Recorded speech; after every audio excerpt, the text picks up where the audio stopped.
Whether you operate one forklift or thousands, one location or hundreds, the new My Toyota customer portal can help you optimize your operation and material handling equipment. This one-stop, free-to-use platform is designed to help you take control of your information and make smarter decisions, all at the touch of a button. Register and access your data today at my.toyotaforklift.com. That's my.toyotaforklift.com. Does your warehouse waste time and money managing forklift batteries? Enersys can energize your operations with a customized solution, delivering the power you need while minimizing ownership costs. Enersys starts by analyzing your operations and then selecting from their comprehensive range of battery and charger technologies, develops a truly optimized system tailored to your needs. Enersys gives you the power to increase productivity and profitability. See how Enersys puts power in motion for you at Enersys.com. With e-commerce off the charts, many small and growing warehouses are asking, how can I get ahead when my warehouse is barely keeping up? The answer is future-ready warehouse tech from Zebra Technologies. Warehouses can simplify and upgrade all processes, from automated inventory management to hands-free picking, with Zebra's tailored, scalable mobile solutions. They're simple and intuitive. There's never been a better time to upgrade for success with Zebra. How can your warehouse get ahead? The answer's in black and white. Get the answers at zebra.com/theanswer. That's zebra.com/theanswer.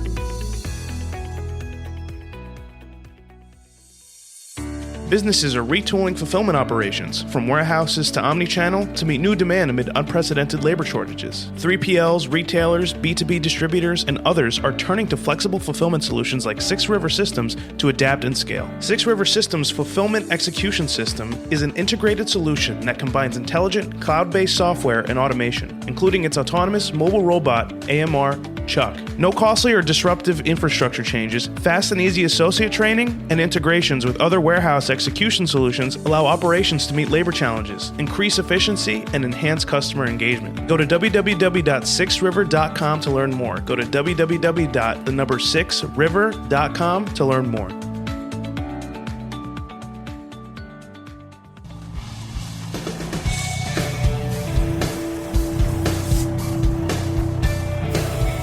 The New Warehouse Podcast, hosted by Kevin Lawton, is your source for insights and ideas from the distribution, transportation, and logistics industry.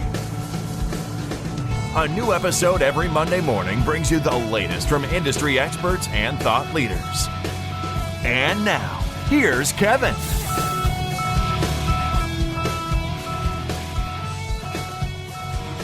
Hey, it's Kevin Lawton with the New Warehouse Podcast here at MODEX 2022. I am in the booth and I am joined by veteran guest Vince Martinelli of RightHand Robotics.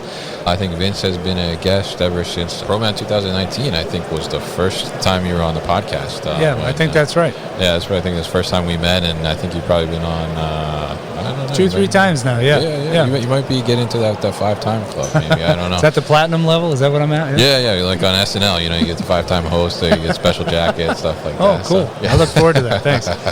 So Vince is the head of product and marketing over at RightHand Robotics, and he's going to tell us a little bit about what's been going on with RightHand Robotics, some of the announcements that they've had recently and here at the show as well, and we're just going to talk a little bit about what they've been up to. So Vince, if people are not familiar with RightHand Robotics, let's give them a little brief overview. Sure. We build an autonomous item handling robot, right?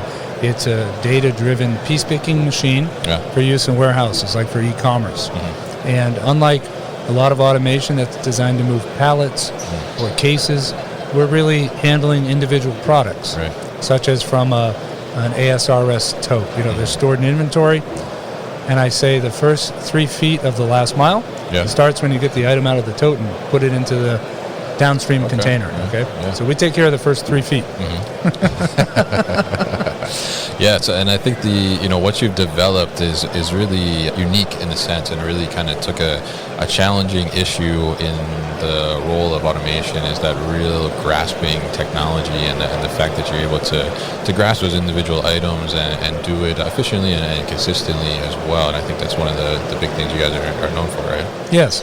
Yeah, I think the sort of the DNA of our company comes from our 3 founders, each of whom did research, PhD and postdoc kind of stuff. Our CTO, for example, recently was doing an interview, and it put it in some perspective. He's been working in that space for 15 to 20 years. Wow. Yeah. And one of the key professors, Professor Rob Howe, I'll give a shout out to Rob. Okay. Rob's the forgotten fourth founder, but really a professor at Harvard. Yeah. Under whose auspices, this team kind of came together in a DARPA challenge, right? Again, I'm kind of summarizing, a little loosely, but still. But Rob's been looking at this space for a longer time, going back to 80s, 90s, whatever. Yeah, okay. And so that grasping DNA is kind of, deep into how we think about things. What does it mean for a robot to have some ability to pick up items it's never seen before, all different shapes and sizes, and now I think the other important thing is that by itself doesn't make a product, doesn't make a system that solves the problem in the warehouse. Yeah. Because the warehouse problem is, let's see, what's the best way to say? Everyone here will say there's a labor shortage, labor problem, whatever, right? Yeah, pretty much. And everyone. I don't know, maybe there's an item ordering problem. People are ordering more items one at a time than any fulfillment system was ever designed and intended to ship, right? And pick and ship.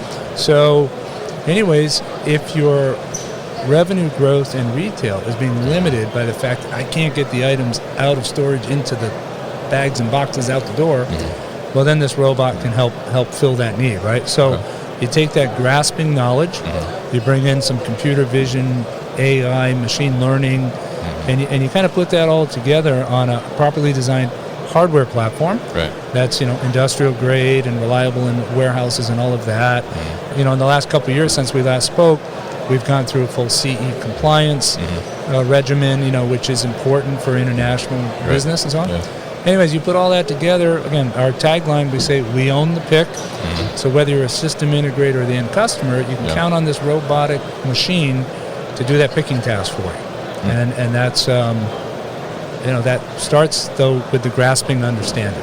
Right. Yeah, and I think that's one of the most interesting things about it is because you don't think about, I guess, how much interesting movement goes into grasping something with your own hand. Yeah. And the fact that you're able to replicate that in a robotic way, an automated way, I think is a huge achievement for the industry. So kudos to you guys, obviously. Thank you. And I do have a question, actually, something I was wondering, and how come RightHand Robotics? I think a lot of the left-handers out there are wondering why did they get left out. Yes. So first off, our CEO, Yarrow, who I think you've met a couple times along the way, he's a lefty, right? So we are not anti-left-handers. Right? Interesting. Okay. At all. No, the name, and actually it predates me a little bit, so I don't take responsibility or blame for the name. Okay. But the idea was it's like your right-hand man, your right-hand person, the one you count on. Yeah. And or the right hand for the task, Gotcha. So that's kind of where the name originated from. And again, like a lot of corporate legends and mythologies, if you get the 2 or 3 founders separate and ask them, there's slight different variants of that, but roughly speaking. And then, so that's where it came from. And like I say, we joke about it quite a bit. Yeah. There's a company, RightHand Robotics, that, I don't know, emerged around the same time. Really? They're doing some autonomous snowblower, if I remember. So. Interesting. But there's times where neither company was really paying too close of attention to the other. So it was a clear case of the right hand not knowing what the left hand was doing. I've been working on that. I'm here all week. Yeah. He's here all week. Tip your waiter on the way. Yeah. Very good. I like that. So now, obviously, you guys have developed this, and it's a pretty great platform, and it's something that's really tackling this challenge that we just discussed. And obviously, people are believing in you in this, and you guys keep advancing. And so you recently had a large round of funding from some new investment. So talk to us a little bit about that. Sure. Yeah. Toward the end of February, we announced our Series C funding. Yeah. $66 million new capital to help grow the business to the next level. It's really exciting. Some great new investors, a company called Safar Partners. Okay. Invest in a lot of early tech, and then as well as SoftBank Vision Fund, who I think people have heard of, Vision Fund 2 technically, as well as T.H. Lee Partners. Okay. And T.H. Lee's been investing in automation space for a number of years now. Had acquired AutoStore at one point. Of course, since then it's gone public, but they still hold a stake in that. Okay. So, what I find, among other things, exciting about this not just the current group of new investors, but of course the others who've been participating all along, is their depth of understanding of automation space, industrial systems, supply chain. These are guys who can invest in any number of companies. Yeah. Sometimes they place a couple bets, but even so, it's a real vote of confidence in the business plan some of the directions we've taken with the product and the go-to-market, it kind of all has to come together to, you know, even though there's a lot of investment going on, some healthy valuations, it's still, you know, you won't get that if you don't have a real positive plan that you're showing and some traction, real customers and all of that. So anyways, big, and for us that means we're going to double the headcount this year. Wow, okay. You know, I won't give exact numbers, but, you know, we're going to double and double and double in sales for the forever, or at least for the foreseeable future, right? So that's kind of the trajectory we're on these days. Okay. And if people are interested in the jobs, how can they find them? So on our website, there's a careers page. They're constantly updating the newest positions, and there's all levels. We're looking for, you know, executive level roles, entry level roles, everything in between. Lots of software development work. It's really a cool platform. I mean, it's a fun thing here to show it live. You know, we're showing RightPick 3, third generation of the system. So we launched that last year, but there haven't been too many shows to show it in public to people, right? So you can watch a YouTube video, it's one thing. But the kind of response we get here, I mean, just gangs of people around the bot watching it. It's kind of mesmerizing. I think you've seen it in the past, you know. Definitely. Really exciting. This machine, we changed a lot of things. It looks similar, but like a new car model, you know, it's all new under the hood. And, you know, I think compared to 2020, we're at least 30% faster, just the raw rate that it's picking here in the show. Really? Wow. And it's, you know, it's better in every dimension. I could go on and on. I'm sure. So definitely interesting and great that you got that funding and that you're going to be expanding the workforce there as well and offering those positions. So additionally, I think you also just announced here at the show, I believe, that some partnership with the Vanderland. Yes. Talk to us about that. Yeah, that's brand new today, hot off the press. Of course, Vanderlanda, one of the, I don't know, the top 3 or 4 system integrators in the world. And they've been doing business in the States for a while, but better known probably in Europe. They have this great marketing campaign I like that they call "The Secret Is Out," I think is the thing, you know. And it's kind of fun because they're like, oh, Vanderlanda's, it's a funny name for Americans, you know. So they're like reintroducing the business. It's already big in the States and taking off. So they have, of course, pallet movement and case movement and item handling for break pack or replenishment to stores as well as e-commerce, right? So what they've decided after basically playing this space for a few years and then looking at other potential partners who could bring the piece picking technology to them, they've decided to work with us and bring that to market jointly together. Very exciting for us. You know, one of the things we've been doing for a few years now in parallel with the core product development is building the sort of API interface for partners or integrators to connect to the robot. We have a pretty rich data, which again we use for machine learning, but also just performance dashboards and the tools that the end customers need to run the building and run. So, you know, whether that'll be our screens or push the data over to Vanderlanda, some of these things we're still, you know, we'll know more. We'll tell you in the future. But again, I think we've been really, we see a path forward where we help create the interest in the industry over the last 4 or 5 years for piece picking, show it's real, have, you know, proof points, production facilities, and so on, and then work with large, integrators, big or small, but work with the integrators to bring that to market more effectively, because the end customer needs the full building to work as a machine, if you will, right, and be integrated in a way. And again, Vanderland is a great partner for us to help bring that and scale in the industry to the next level. Yeah, definitely. And I think it's great that you guys are able to partner and collaborate in this way and just expand upon your offering already and make it better for the end user. So it's very great to hear about that, and obviously congratulations on the funding too. I think that's a great thing for you guys, and certainly gives you some more room for the future as well, right? And by the way, you know, it's almost funny. I've worked for 4 startups now, and there's a phase in the early days where, you know, you're not, again, we're still cautious and thoughtful about how we spend and frugal and whatever, but there's a point where you have some money to work with, and it's quite a different state than say 4 years ago. You know, where literally on a trip here we would bunk together, right? I mean, everybody's doubling up in rooms and things, and so now I have my own room at the show. This is a big step forward. Wow, he's growing up. Very good to hear that. So now, I'm curious, too, from your perspective, obviously, you know, being involved in the robotics world and other startups, as you mentioned. So, you know, here at MODEX 2022. I almost said 2020 there, but you know, so it's been 2 years, right? So since we've been out there, and so everybody is here, you know, on full display with their innovations and all these things. So from your perspective and what you've seen at the show so far, what really is standing out to you, and what do you think is kind of that next step in our industry?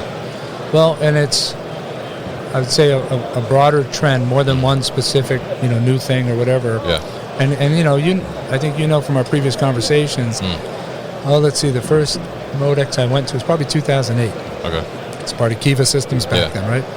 There were not a whole lot of robots in the house in 2008, right? Sure there weren't, yeah. And people were skeptical about the whole idea. Yeah. So, okay, you come forward to 2022.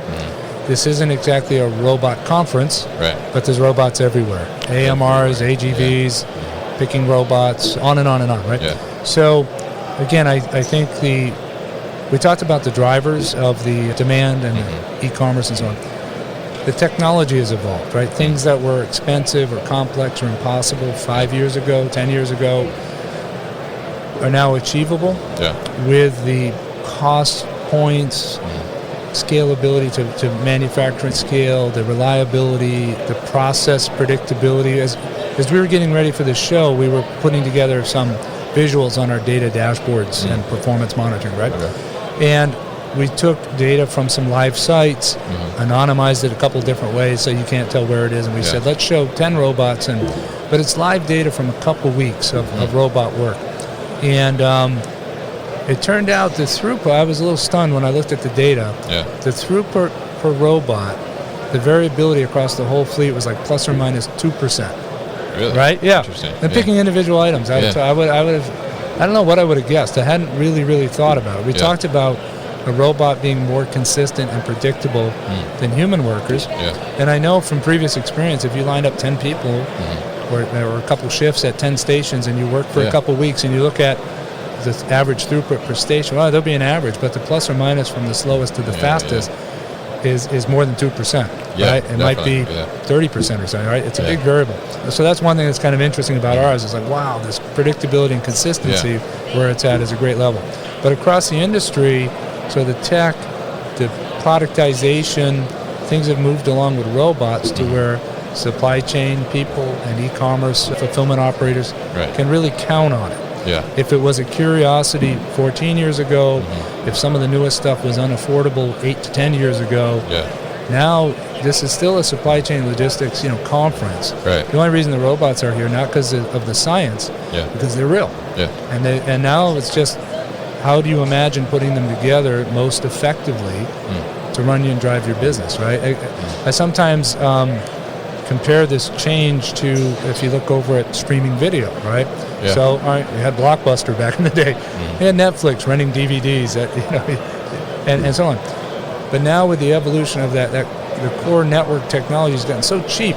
You can have a smart TV in your house and an internet router and things that at one point would have been cost prohibitive, right? So this opens up all kinds of new flexible ways for you to get that content to your house. Yeah. And therefore, on the other side, who's making the content? How do they package it? Who owns the distribution network? How are you optimizing where to cache the videos versus where the people are watching it? So what's an MFC? It's a caching kind of option, right? So the parallel, So I think as these things become really, as they start to scale, and it may take 10 years, but somewhere in this 5 to 10 year region, I mean, it's going to turn retail sort of, I don't know, inside out or upside down or whatever, right? Where the item becomes the definitive bit, running through the network, no longer the pallet or the case. I mean, maybe, again, overseas and stuff, pallet and container are still the majority mode. Yeah. But once you get to the point where it's ready to go to consumers, we'll see. I mean, the growth of e-commerce is faster than retail. Oh, yeah. And so it's becoming a bigger and bigger share, right? So these trends are going to open up all kinds of opportunities we haven't even thought about. Yeah. I think for software and management in that space. I was saying to someone earlier today, I can kind of see it forming as a fuzzy vision. If I knew what to do about it, maybe I'd go start another company myself. But someone will figure it out. Yeah. Well, if you figure it out, let me know. I will. Yeah. Yeah. All right, so Vince, very interesting to talk to you, and great to hear your insights as well, both on RightHand Robotics and what's happening in the industry as always. So I want to thank you for coming by the booth. If people want to find out more information about RightHand Robotics, how can they do that? Yep. They can go to our website, www.righthandrobotics.com. Okay. They can follow us on LinkedIn, too. We post a lot of things there, and that's a great place to see what's up with us. Sometimes we share other industry news as well. Right. Yeah, I see it on there. And of course, they can follow the New Warehouse podcast. I'd recommend that too. Wow, of course. I think it's the first time a guest has plugged me on my own show. That's good. I appreciate Happy to that. do it. Yeah. We'll put all that information at thenewwarehouse.com. And Vince, once again, thank you for coming by the booth, and enjoy the rest of your show. You've been listening to the New Warehouse Podcast with Kevin Lawton. Subscribe and check us out online at thenewwarehouse.com.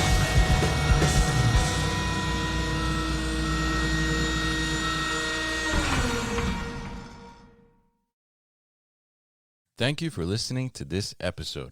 If you want more content from the New Warehouse, check out our new video series called All Hands on LinkedIn. Just search for the New Warehouse on LinkedIn and follow along.